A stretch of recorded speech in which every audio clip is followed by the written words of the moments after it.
Transportasi online memang tidak ada habisnya.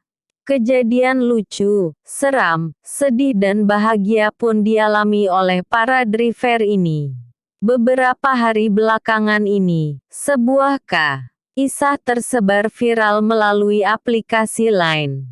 Kisah ini menceritakan insiden yang dialami seorang driver GO tanda hubung JEK. Bukan insiden biasa. Kejadian ini menyebabkan si driver GO tanda hubung JEK akhirnya dipecat. Potong. Cerita dari Line ini diunggah lagi oleh pemilik akun Twitter @nikoteane. Dalam caption tertulis, "Not my story but it goes viral online." Bukan ceritaku tapi tersebar viral di Line. Berikut kisahnya. Sore ini, TDK seperti biasanya. Saya terlibat dalam pembicaraan yang benar-benar bikin sakit hati dan gemas dalam perjalanan pulang dengan GO tanda hubung JEK. Jadi, motor kami berpapasan dengan driver GO tanda hubung JEK. Lain yang kebetulan dikenal driver saya. Tapi wajahnya benar-benar tak terkatakan sedihnya. Setelah saya tanya kenapa, ternyata akun Gojeknya baru saja disuspend alias dipecat. FYI, GO tanda hubung JEK adalah satu-satunya mata pencaharian sang bapak yang juga punya anak dan istri. Jadi, awalnya bapak ini mendapat orderan ITB Baltos dari seorang kustomer wanita. Setelah mereka bertemu, si kustomer minta diantarkan ke Baltos via di Pati Ukur, yang mana benar-benar keluar dari rute seharusnya. Kemudian si bapak bilang kalau akun mereka memiliki GPS yang dipantau server GO tanda hubung JEK sehingga mereka tidak bisa lari dari rute. Kemudian kustomer ini bilang kalau dia akan bayar lebih. Dan akhirnya sang bapak setuju. Bapak ini pun mengantarkan kustomernya ke tepatnya ke tempat print.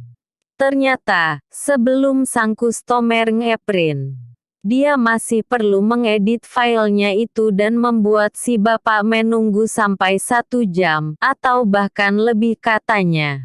Setelah selesai dengan masalah print, si bapak mengantarkan kustomernya ke Baltos sesuai permintaan. Setelah turun, sang kustomer membayar si bapak berlebih. Ya, lebih Rp3.000 saja. Pastinya si bapak tidak terima. Beliau bilang, "Yang benar saja Neng, saya nunggu sejam cuma dikasih 3.000. Akhirnya sang kustomer nambahin 5.000 lagi dan si bapak pun pergi. Kemudian saat si bapak mendapat orderan baru, dia tidak bisa menerima orderan tersebut karena akunnya telah disuspend GO tanda hubung JEK. Kustomer sebelumnya memberi bintang 1 ke bapak tersebut. Dan yang lebih miris, dia meninggalkan not yang intinya berbunyi si bapak telah memeras kustomer tersebut. Saya sontak meminta nomor handphone kustomer tersebut. Namun, handphonenya tidak terlacak dari histori handphone. Apalagi namanya. Saya juga menyarankan bapak tersebut mengajukan banding. Tapi beliau merasa itu sia-soal karena GO tanda hubung JEK sangat menomorsatukan kustomer. Tolong untuk yang merasa sebagai kustomer tersebut renungkan kelakuanmu dan pertanggungjawabkan. Rp8.000, opportunity kosi bapak yang udah kamu peras selama 1 jam.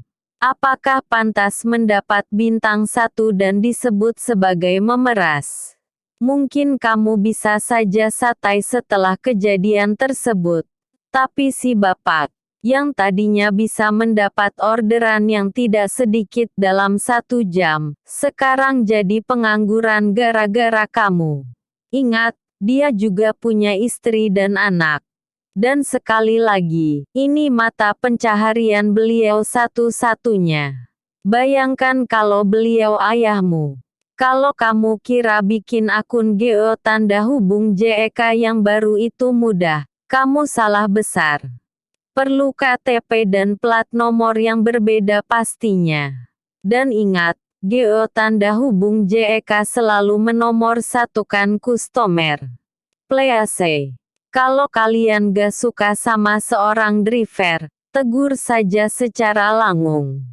Karena rating yang kita berikan mempengaruhi hidup mereka. Berpenangis di balik bantal. Singkat cerita, driver GO tanda hubung JEK ini diperlakukan kurang adil oleh pelanggannya. Tak hanya mengantar di luar rute, customer tersebut memberi uang kompensasi yang dianggap terlalu sedikit. Sang pelanggan yang meras, tidak puas memberikan penilaian buruk dengan memberi bintang 1. Tak hanya itu, customer tersebut juga mengaku diperas oleh sang driver. Hal inilah yang menyebabkan pemecatan sang driver. Saksi kisah ini pun menghimbau agar orang-orang tak melakukan hal serupa. Unggahan ini sudah di-retweet lebih dari 600 kali. Semoga ini menjadi pelajaran bagi kita semua, ya.